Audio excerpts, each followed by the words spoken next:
corner.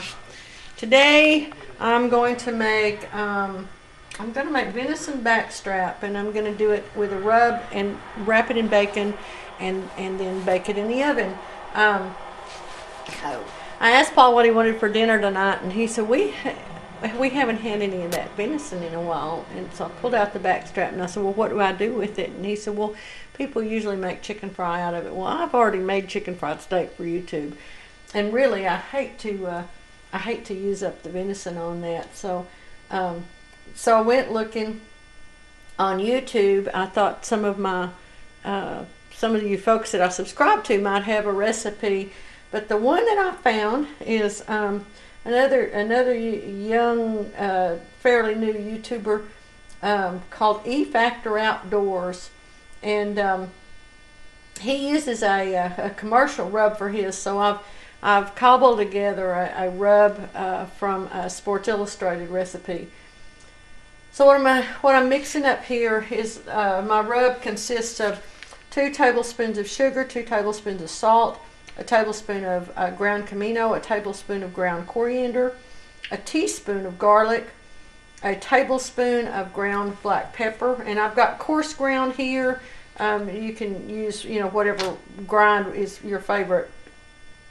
A tablespoon of paprika. I use sweet Hungarian paprika, and a tablespoon of ground thyme. Now I also want to use a tablespoon of juniper berries, and so I'm gonna have to grind them up real quick in my little mortar and pestle here. So I knew I was going to get juniper berries in somewhere this month. It's a winter cooking. I'm using these kinds of things. And these don't. You know what? I'm going to get my mechanical grinder to use on that. I've got my little spice grinder out here, and I'm going to use it to grind these up in. That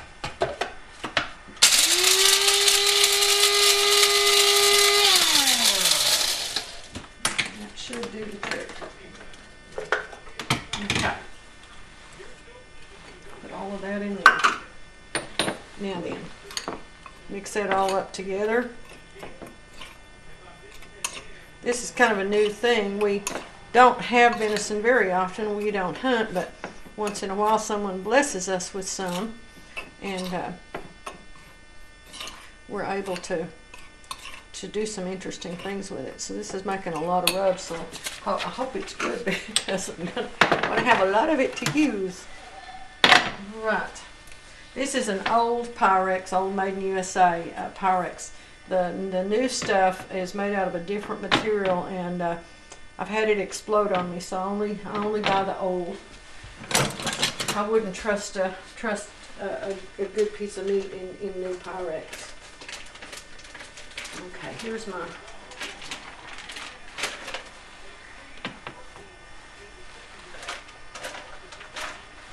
2 pieces here. I'm only going to do one of these. This. I'm going to find something else to do with the other one later on.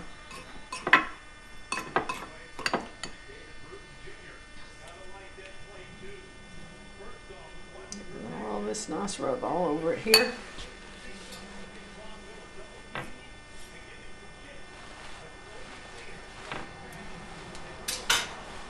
What he does is he runs this real slow in the oven for a long time until the okay.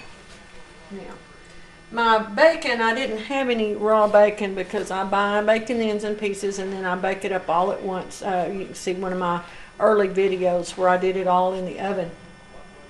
But there's usually some big, thicker pieces that I don't let cook as long, so they stay pretty soft, and that way I have some flexibility in how to use them. If they are crispy, you could do them in a little bit of water for a little bit to soften them up. So I'm just going to roll this around here, and I may get me some toothpicks to hold it in place. And I'm going to put some small pieces underneath. Since I can't really wrap it, what I'll do is I'll lay it on top of some pieces of, there we go, some small pieces. Oh, and I've got some, yeah, that'll be good. I've got all this nice lean stuff that I can put under it and mix it with some fat and lay that under it.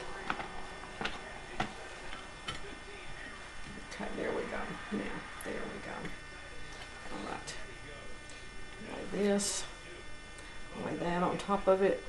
There we go. All right. Now we're going to let that cook. I'm going to put it in an oven, uncovered, at 265 degrees Fahrenheit for 1 hour. And then I'm going to use an instant read thermometer to check my internal temperature.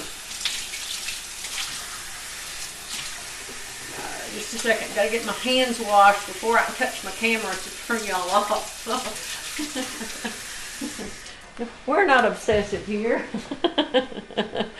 All right, see you in a minute. Okay, since I didn't know what size his was, I set my timer for 50 minutes, and now I'm going to put my instant read thermometer down in the roast. I'm trying to put my instant read thermometer down in the roast. Gotta hold the roast in place first. Okay. And let's see if we can see if it's up to 140 degrees yet.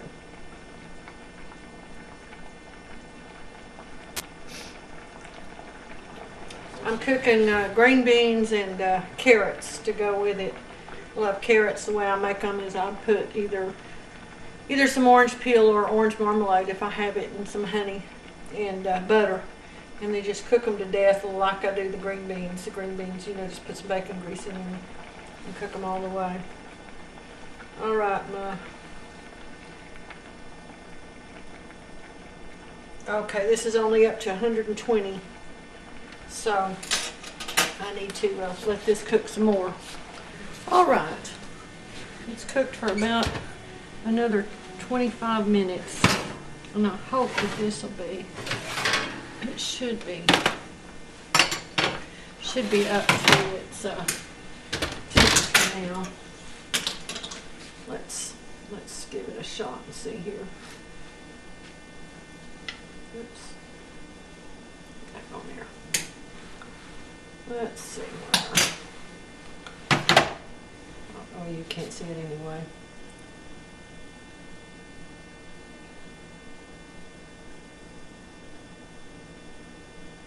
Okay, it's up to 140, actually probably 142. So now I'm going to turn the broiler on, and I'm going to put it back in. Take that out of it first. And I'm going to leave it under the broiler for about 5 minutes until it comes up to 150 degrees is what I want. Temperature I want according to the directions that We Factor Outdoors gave us. Let's hit the timer. Okay. All right. Hit that for 5 minutes. It was Field and Stream that I got my start on my rub making.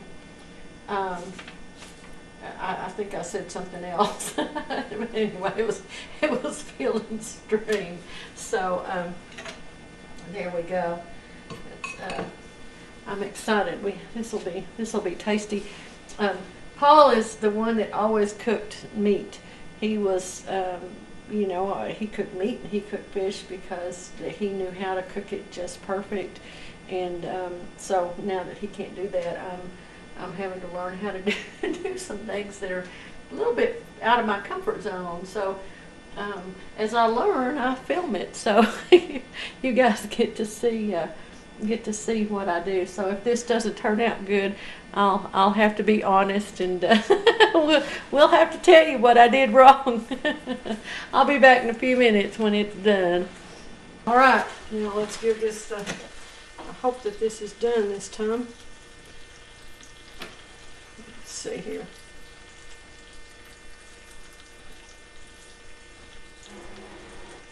He said to cook it until the bacon starts to be looking a little burnt, or until it reaches 160 degrees. Okay. All right. It's exceeded that just a little bit. I left it in for 5 minutes. 4 would have been sufficient because it's 160 degrees right now. So it's a little bit over what I would have liked, but at least it's not too bad. So I'm gonna, as Jerry would say on my favorite British mystery, new tricks, one should always let a roast rest.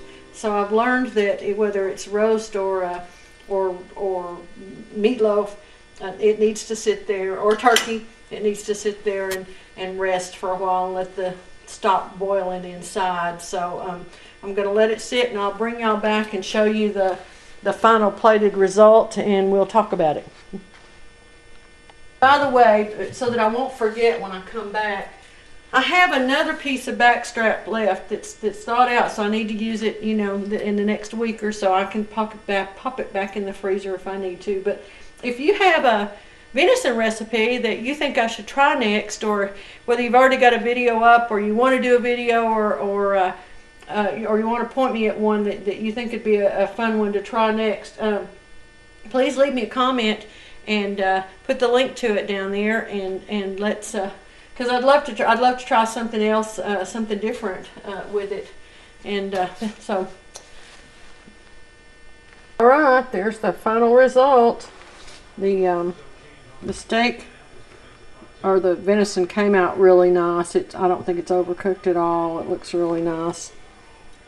And we'll test it, and then we'll be back and tell you how it was. Thank you. This is really good, Tina. Thank you. One of the things is with venison is if you overcook it, it gets too dry, and this is really moist. It's really good. Thank you, sweetheart. Now go away and let me eat, please. Okay.